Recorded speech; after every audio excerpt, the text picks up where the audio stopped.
안녕하세요. 위켄세입니다. 여러분은 혹시 딱 1억만 있었어도 이런 생각 해보신 적 있으신가요? 보통 우리는 1억이라는 돈을 이야기하면 언젠가는 모아야지 정도로 생각합니다. 그런데 막상 현실에서는 그 1억 차이 때문에 내가 원하는 집, 원하는 삶 자체가 달라지는 순간이 오더라고요. 저는 실제로 1억이 부족해서 정말 들어가고 싶었던 집을 포기해야 했습니다. 근데 더 무서운 건 그때 부족했던 1억이 시간이 지나니까 2억, 3억 차이로 벌어지기 시작했다는 겁니다. 그 순간 처음 느꼈어요. 아, 돈이 없으면 내가 원하는 삶이 아니라 돈에 맞춰 살아야 하는구나. 특히 아이 키우는 입장에서는 그 차이가 더 크게 느껴졌습니다.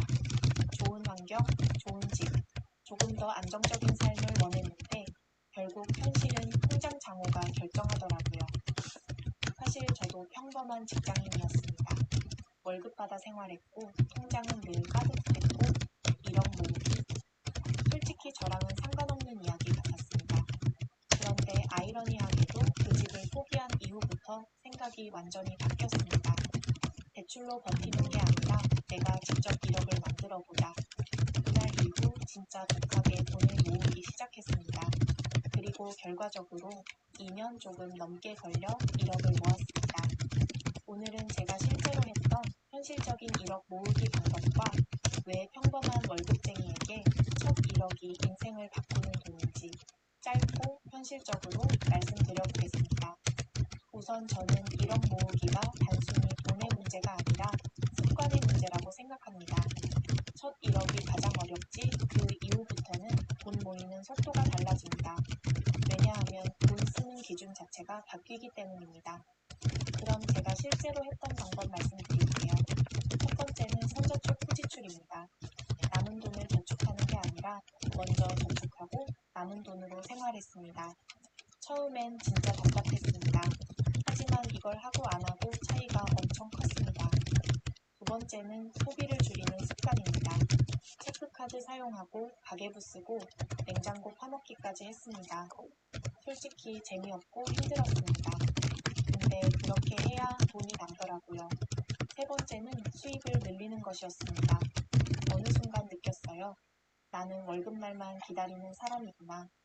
그래서 부업도 찾고 계속 새로운 수입 구조를 만들려고 움직였습니다. 결국 1억은 아끼기만 해서 되는 게 아니라 버는 힘도 같이 커져야 했습니다.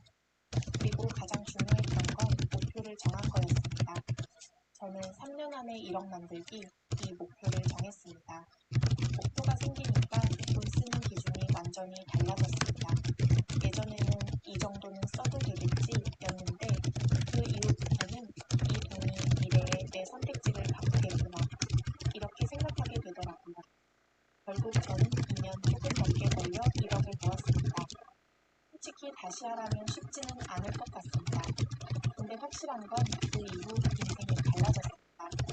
돈이 생기니까 선택지가 생겼고 불안감이 줄었고 무엇보다 나도 할 수 있구나. 이 자신감이 생겼습니다. 혹시 지금 1억 모으기 현실적으로 가능해? 라고 생각하신다면 저는 꼭 말씀드리고 싶습니다. 처음부터 완벽할 필요 없습니다. 중요한 건 일단 시작하는 겁니다. 저도 평범한 월급쟁이였고 아이 키우는 부모였습니다. 그런 저도 했으니까 여러분도 충분히 가능합니다. 앞으로도 제가 실제로 해본 돈, 모으는 과정, 부업, 투자 이야기 현실적으로 계속 공유드리겠습니다. 작은 채널이라 구독 안 하시면 다시 찾기 어렵습니다. 구독 한번 부탁드리고 오늘도 시청해주셔서 감사합니다.